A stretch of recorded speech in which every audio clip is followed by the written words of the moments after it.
Hello and welcome to my channel, Haylee Marie Vintage. Today we are doing some sewing projects and I'm really excited for them. So today I'm actually doing two pieces for y'all. This is part of like a 3-piece kind of set that I'm making. I hauled these fabrics really recently and I'm feeling super inspired, so I just want to go ahead and work with them right now. I'm pretty excited and obviously so is Spooky. Oh, you goober. Today I am still a little under the weather. I just got through a really bad bout of food poisoning, which was not fun, and my bowels are still in recovery because it then triggered a whole IBS flare-up. So I'm on a journey right now, so I'm gonna do what I can with my health as is right now. I have not had food poisoning like that in maybe my life, so it was no good. It was at least only 36 hours, so woo! Now I'm ready to sew. It's also why I'm very glam today, is I felt like this was the first day that I felt like a person in a while. But anyway, let's talk fabrics first. So like I said, these are some fabrics I hauled recently. I'm actually not using, this is technically the right side of this fabric, but for this project, I'm going to use the wrong side because it's a lot more colorful. You know me, I love color. I'm hoping it's not looking too washed out on camera, but this is a lot of really beautiful pastels. And for this, what are you pestering, Spooky? Oh, my rulers. I'm gonna use this Folkwear corset pattern. This is the Milady's corset pattern 267. From my understanding, this is like a Elizabethan era garment. So that is what we're working with today. I'm gonna make this one here, which like has the little ties. That is the plan for this fabric. And then what I'm actually gonna start on first is I'm going to make a skirt with this fabric, which is this really beautiful teal, multicolored speckled fabric that I picked up while in Indiana with So Drew. And this, I'm just making a very simple, not quite circle skirt. I don't have enough fabric for a circle skirt, so I'm basically using this petticoat pattern, which looks like it's about a half circle skirt to make this. I will have some left over that I might use as binding potentially in a future project. Spooky's just back there playing with rulers. Ignore her. So these are the first two pieces. The last piece that I'm going to make is going to be a blouse. I will give you a whole reveal, the whole shebang of these two pieces at the end of this video, because personally as a viewer, I guess when I watch other people's YouTube projects, I love that people break things up in stages and I absolutely think you should. But sometimes I want a little bit more of an intermediate reveal between those stages before the showing of the final look. So you will get a full reveal, full process, full everything from this video. I am hoping to accomplish sewing this first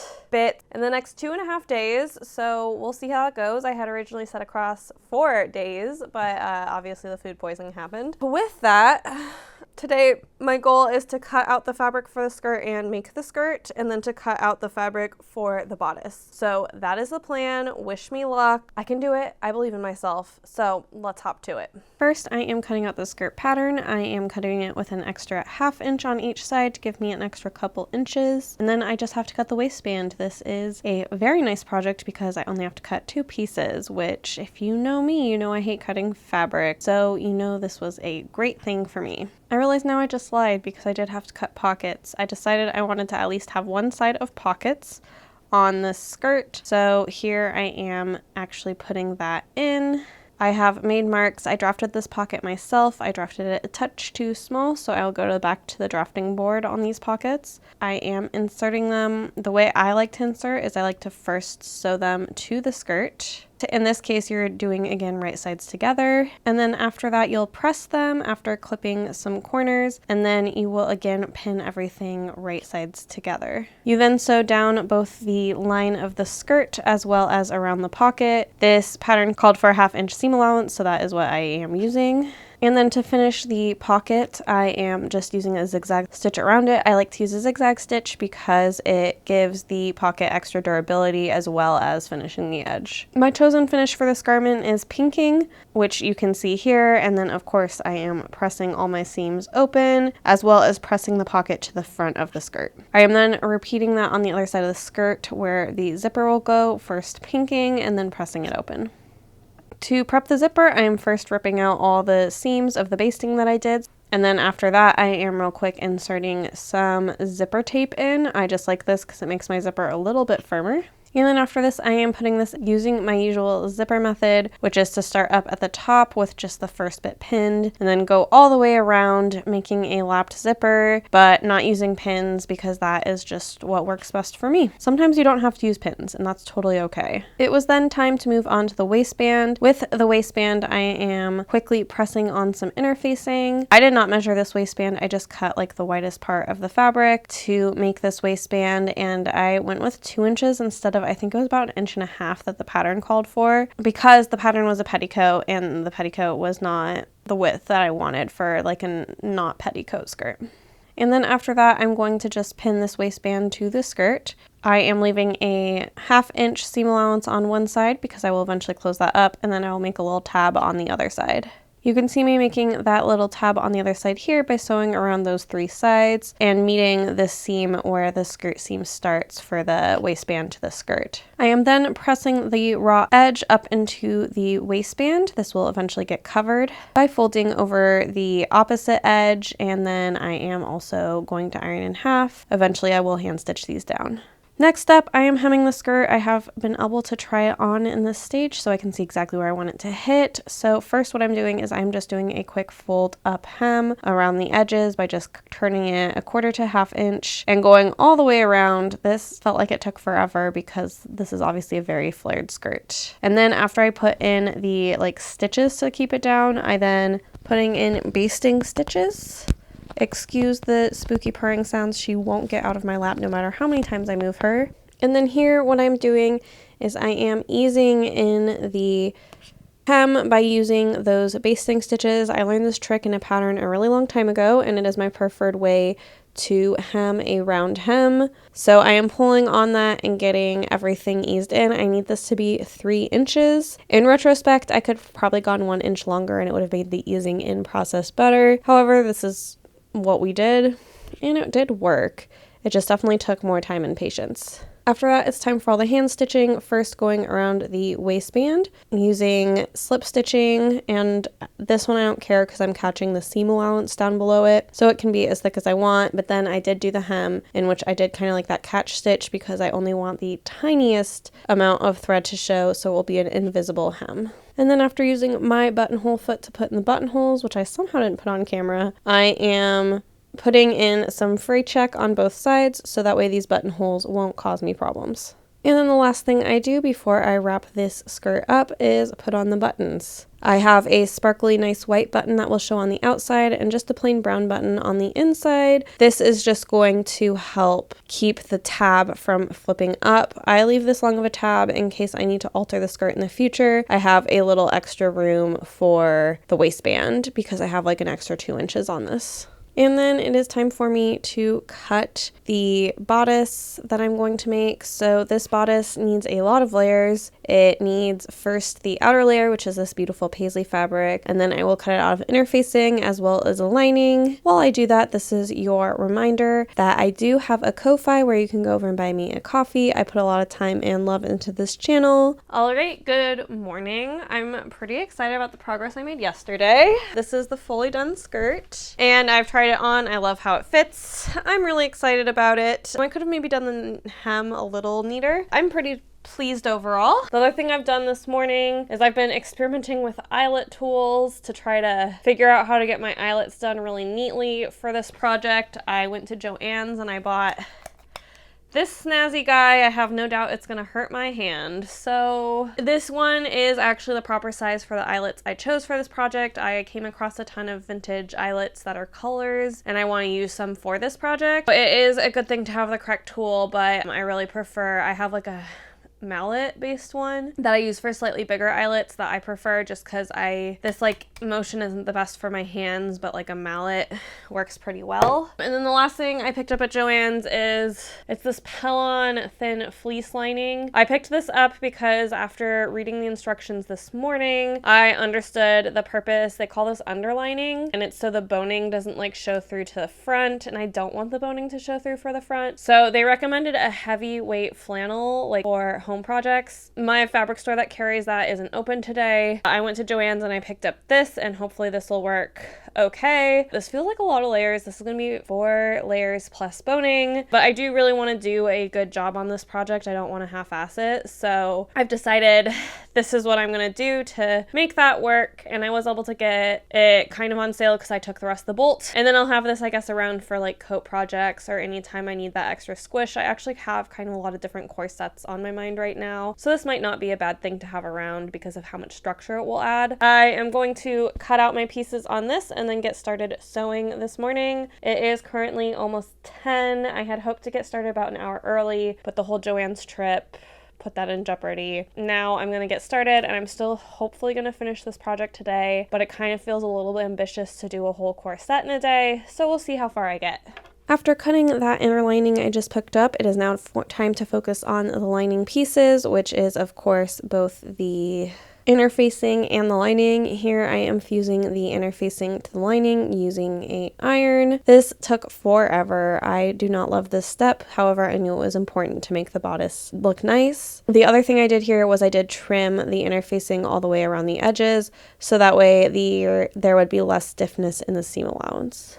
And then once that is done, I am pinning my pieces together, all 7 of them at once. The pattern specifies you should work from the middle to the edges. That's great and all. I like to do it all in one sitting. I like to pin it once, sew it once, and then iron it once, so that way I'm not up and down from my sewing machine to my ironing table as much. After ironing these seams and pressing them the correct way, I am now using the templates to mark where the boning is going to go. These are like separate pattern pieces, which is fine. I kind of wish they were part of the main pattern piece, but I'm guessing the sizing makes that more complicated. But I am marking that boning pattern down, and then after that I'm going to cut the bones for each shape. And then after that I'm going to round all the corners, so that way the boning will be less likely to poke through the fabric. This is especially important considering how embroidered, like in loose weave, the tapestry fabric is. The last step is to burn the edges so they don't continue to fray. And then what the pattern says is to just zigzag the boning down to the lining. Obviously this is not a historically accurate method. However, it definitely did work for how much time it took. It did not take long to put this boning in at all. It was definitely easier than boning channels, and I did appreciate that for sure. And with the lining and boning all prepped, it is now time for me to start on the outside. Spooky would not get off my lap, so here she is in all her snuggly self. But what I'm doing here is I'm just using long running stitches to baste the interlining to the outside. I prefer to do this by hand instead of machine because by hand I can ease it a little bit better. This is a lesson I learned from a dress a really long time ago. And then just like the lining pieces, I have pinned all 7 pieces together and am seaming them. I am then picking out all those long basting stitches I had put in place and trimming the inner lining around the seams to hopefully have a little bit less bulk in the seams. The instructions didn't tell me to do this, but I just definitely think that in general bulky seams look bad, so I went ahead and did this anyway. I then turned my attention to the straps so that way I can make my lining sandwich with them already inside. And then I turned them inside out. This was a little bit annoying because the tapestry fabric is so open weave and delicate, but I did get it to work. I of course had clipped the corners and all that before this, so that way it would turn a little bit easier. I finally got to put my 2 layers together, the lining and the outer part, and sew them together. I am leaving the side seams completely open so that way I can turn this piece. Before turning this piece, I am trimming the seams down and then clipping all my curves and corners. I have never turned a piece with boning inside out, and that was definitely a strange experience, but it wasn't as bad as I expected. But I did take a lot of time to really make sure this is fully turned out, pushing out those corners and things like that. Once I was satisfied with how much it was turned out, I then focused on ironing it. Pressing is a really important stage at this point. The last bit of pressing and turning this inside out is to prep the side seams to be closed. So I'm just folding both sides of the fabric inside a little bit by about a 1/2 inch before then pinning that so I can close it up when I stitch it down. I then stitched just a 1/4 inch around the whole piece so that way I can make sure that lining doesn't pop out or do anything ugly. This is what it said to do in the instructions. In a future version of this, I might deviate a little bit here and try some understitching. However, I don't know how well that would work with the boning. I just think understitching looks nicer than this treatment. The last steps here were for me to put in the eyelets. I had never really used an eyelet tool before. That is like this. I've used like a mallet version one. So first what I did is I used the die punch to punch the holes. Then I popped in the eyelets, which took a little bit of work because there were a lot of layers here. And then after that, I used the tool to cap them all off, which is basically just means squish them, and then I have a very nice looking eyelet. Definitely preferable to doing it all either by machine or hand. But with the eyelets done and my fingers needing a rest, it is time for the reveal.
Alright, you've seen the reveal. I hope you enjoyed those fall vibes. But now we are to wrap up. Spooky is really hyper, so I expect her to appear and be doing some sort of shenanigan at some point.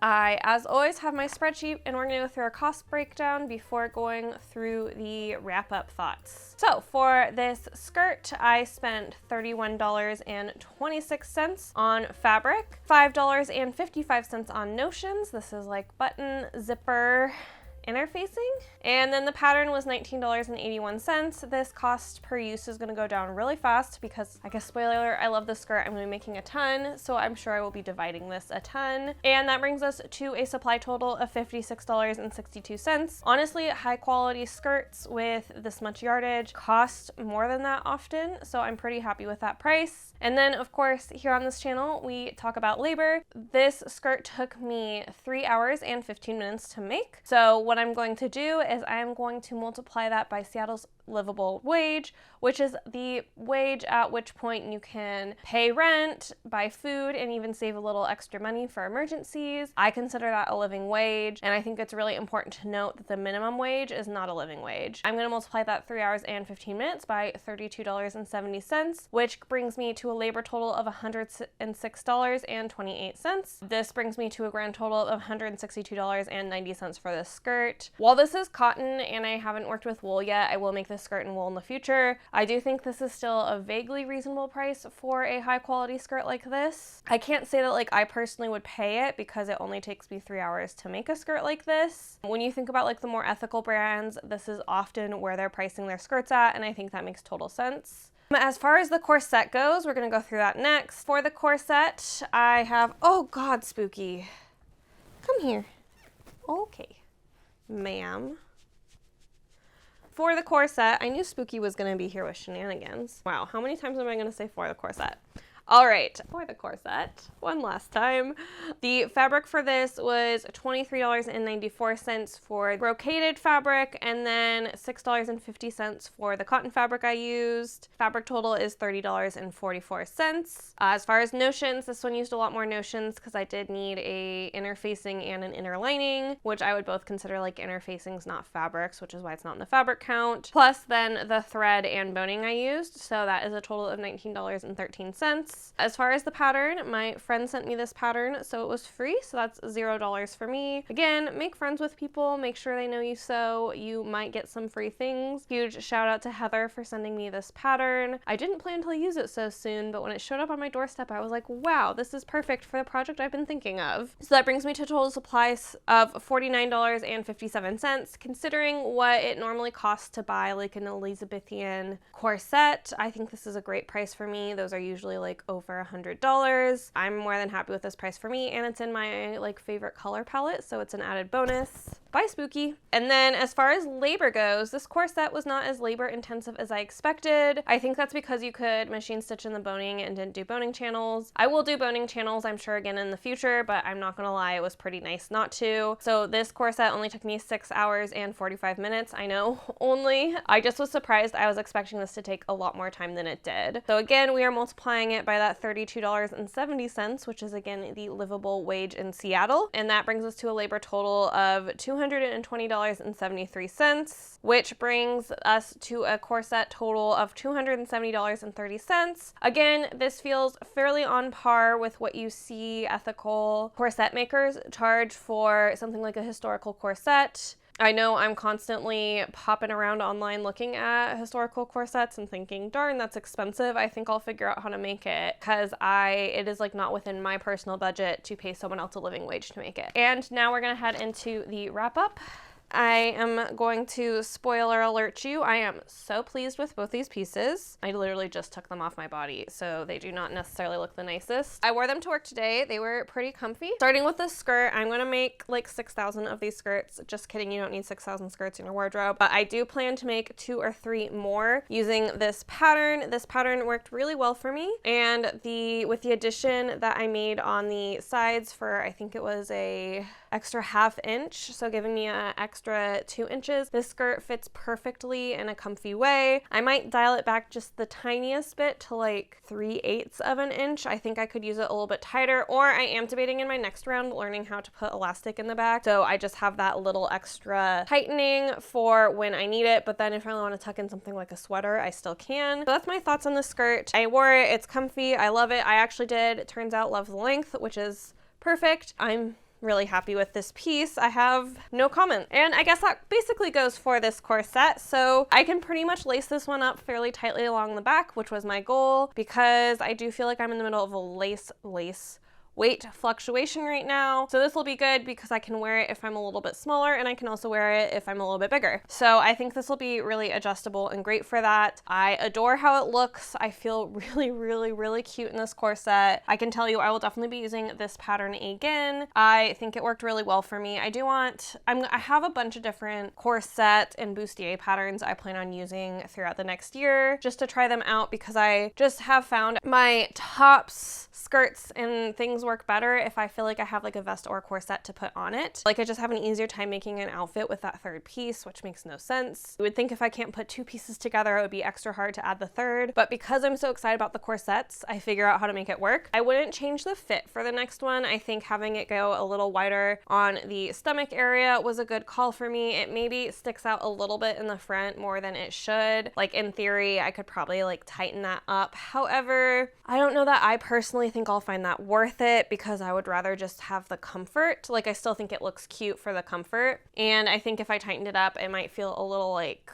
pokey into my tummy. So I don't know that I'll really change that. The biggest thing that I would note, like flaws on this corset, my stitching just kind of went in a little funky here. You might be able to see it. It kind of curls a little bit. Like, there's just something a little funny about the front bottom here, but it's fine. It's not enough to bother me, and I'm sure next time I make this corset, it will be better. The other thing I'm probably going to do is, I don't like, when this is tied, it like taco folds this little end here. I don't like that. So next time I'm probably just gonna do 1 hole punch up here and then 2 down here, because I don't know that I feel like I need the 2 to keep this in balance, as opposed to like, I do like having the 2 here because I like being able to tie the bow across it. I think that's really cute, and that's something I definitely definitely don't like as much from some of my like bought corsets essentially. So yeah, that is, I guess, my thought. I'm really pleased with the eyelet tool. I will definitely be continuing to use an eyelet tool. Don't really think I have any other notes. I guess for the summer, I might opt to not interline this if I wanted to wear it for the summer. However, honestly, by the time I'm wearing a corset, I am probably also wearing a long sleeve or something. So these are probably going to be more my winter wardrobe anyway. So I don't anticipate super changing that. Oh, last thing I would change. These straps are not long enough for it to be up high enough that the straps don't feel like I have like 3 inches of ribbon. I then have to have it cutting across under here in a place I don't like. So because of that, next time I make this, I will probably lengthen the straps by 1 inch. I think that like technically puts it on me where it doesn't fit properly. Comfort over style in some things for me. So I think that's totally okay. And yeah, I think that's it. I hope you enjoyed this process. I really enjoyed learning just a very new pattern. This pattern was super different from me. So I hope that you enjoyed learning it along with me. And I will for sure be bringing these techniques to the other things I want to make in the future. As always, you can support me by buying me a coffee over on Ko-Fi. I make anywhere from $30 to $50 a video off ads, which as you can see does not even begin to cover my supplies, let alone all the labor and love I put into this channel. And of course, if you can't financially support me, that is totally okay. You can always like this video and comment down below. It really helps out in the algorithm gods. And of course, if you haven't subscribed, definitely subscribe and stick around. I post every single Friday at 8 a.m. Pacific time, so you will see pretty consistent content from me, and every other week of those is a sewing project. So that wraps us up, and I will see you next time. Bye!